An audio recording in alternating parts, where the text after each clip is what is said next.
Namaskar. Welcome to another episode of Editorial.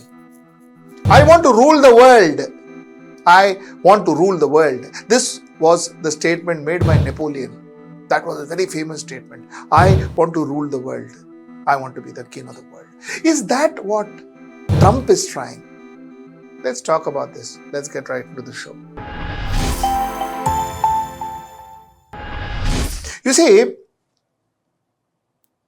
a bully, a person who thinks he is above the other person, a person who has an superiority complex, a person who has a monarchical mindset. He is the one who calls people to his palace, to his abode and insults them, humiliates them. He is the one who goes in front of the press and shows the world that, listen, you know what? Everybody, every other person is under me. Now, another very strong characteristics of a person who hopes to rule the world someday is to always start saying that I am going to make my country great again. Hitler said it. I am going to make Germany great again. We have suffered a lot of injustice from a lot of people's, lot of other countries. So I am going to make Germany great again. I am going to get Germany justice. That was war. This is economy. Today, President Trump seems to be talking the same language. Same language. American people, American taxpayers have been as faced a lot of injustice from a lot of countries because a lot of country has levied unnecessary tariff on United States of America. So, I am going to get justice to United States. Let's make United States great once again. If you don't make your product in America, however, under the Trump administration, you will pay a tariff, and in some cases, a rather large one. Other countries have used tariffs against us for decades, and now it's our turn to start using them against those other countries. Doesn't it sound similar? You see, the point that I'm trying to make is Trump has almost humiliated, almost belittled every other leader who has come to visit him. Now, look at what he did to Zelensky. It happened recently. Excuse me, that was with Obama, who gave you sheets, and I gave you javelins. Yes. I gave you the javelins to take out all those tanks. Obama gave you sheets. In fact, the statement is Obama gave sheets and Trump gave javelins. You got to be more thankful.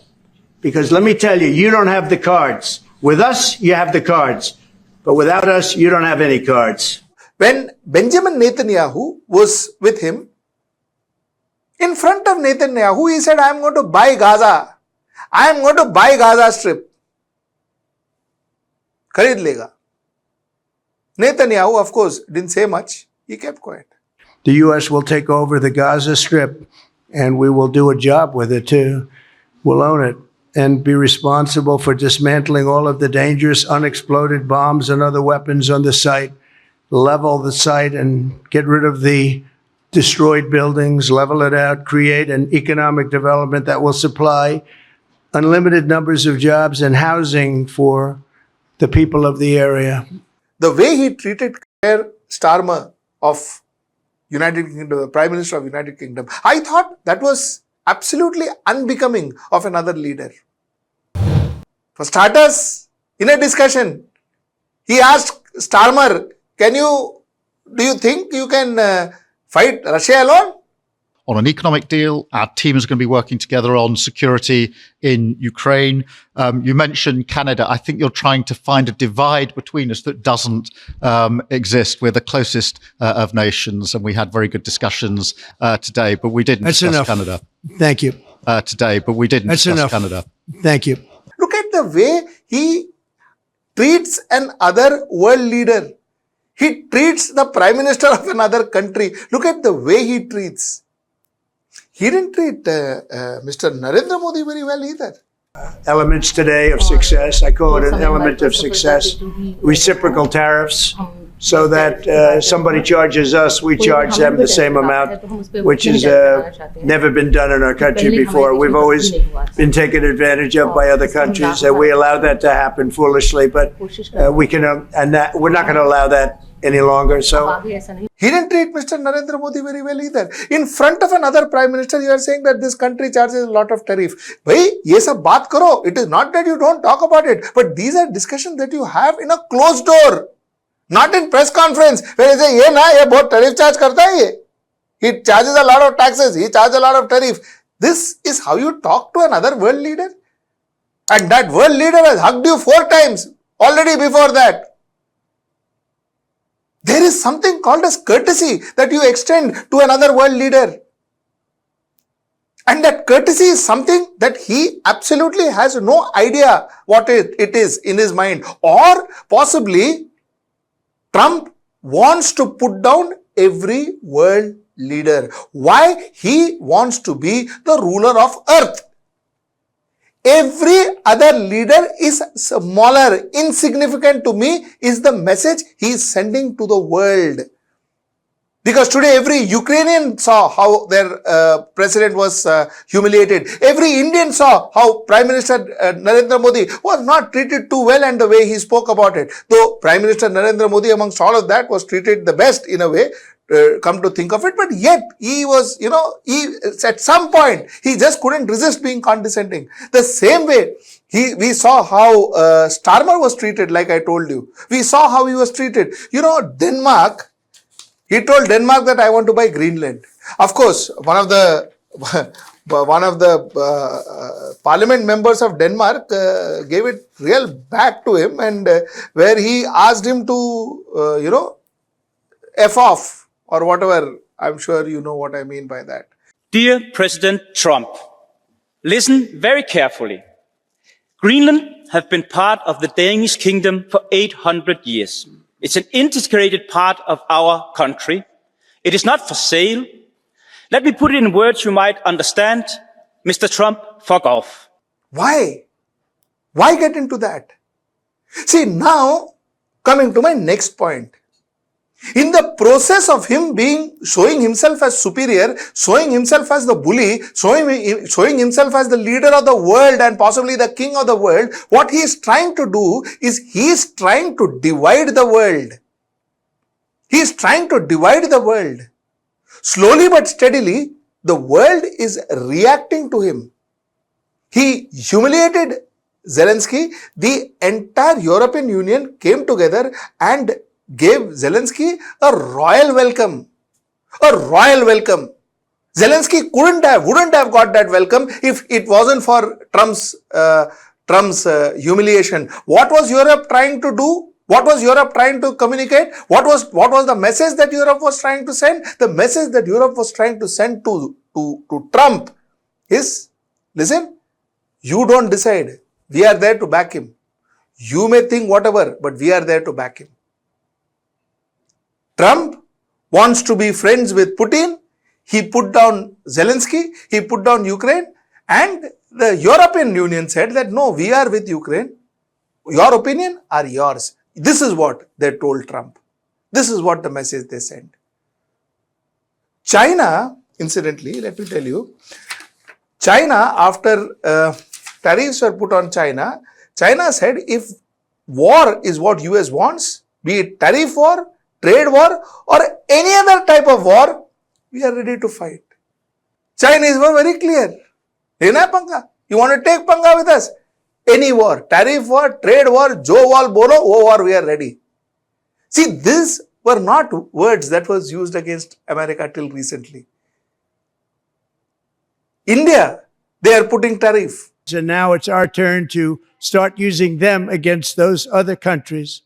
On average, the European Union, China, Brazil, India, Mexico and Canada, have you heard of them?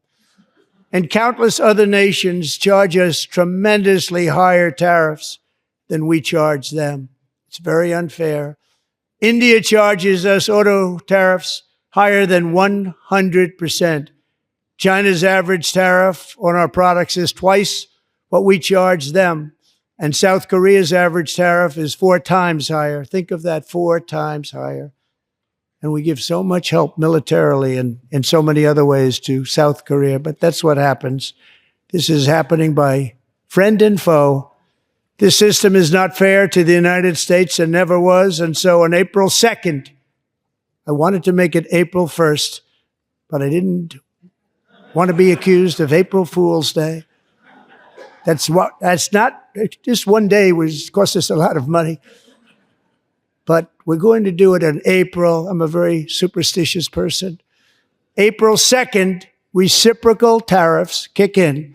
And whatever they tariff us, other countries, we will tariff them. That's reciprocal, back and forth. Whatever they tax us, we will tax them.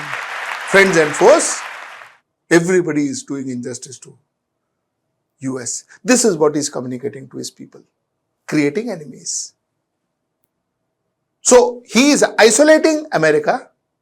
He is saying, listen Americans, the whole world is out to take your money. The whole world is against you. I am your protector. And I will put everybody down in front of you, will humiliate you, humiliate every other leader in front of you, and I will prove that I am the king of the world. I will use your resources, your arms, your ammunition, your power to dominate the world so that I rule the world. Now think about it. Who is pushing this world to World War III? Is it Zelensky, like the president said here? Position. You don't have the cards right now. With us, you start having not cards. playing cards. Right now, you don't. I'm very You're playing serious, cards. Mr. President. You're I'm playing very cards. serious. You're gambling I'm the with the president lives in of war. millions of people. You think- You're gambling with World War III. what do you think You're about- gambling with what do you World think War about? III. And You- what you're doing is very disrespectful to the country, this country. Or is it the president of United States, Donald Trump himself, pushing this world to Third World War? So to conclude, Donald Trump has moved from right to far right. His policies, his decisions, his conduct, and the way he is managing everything, his finance policies, his foreign policies, his relationships across the globe, everything, even internal policies, he is moving far right. Far right is what Hitler was. Far right is what most of the dictators of this world were. Donald Trump is taking that route. Now, is this good for, forget about the world, but is this good for America? Chances are maybe not. Today, the world which more or less, most of them who revered America, who couldn't say a word against America, who never spoke against America, today almost every country has a point of view. I didn't speak about Canada and Trudeau, what he spoke about America, their closest ally, their neighbors. So this feeling that Trump is no longer the Trump he was, and possibly therefore America is no longer the America it was, is spreading.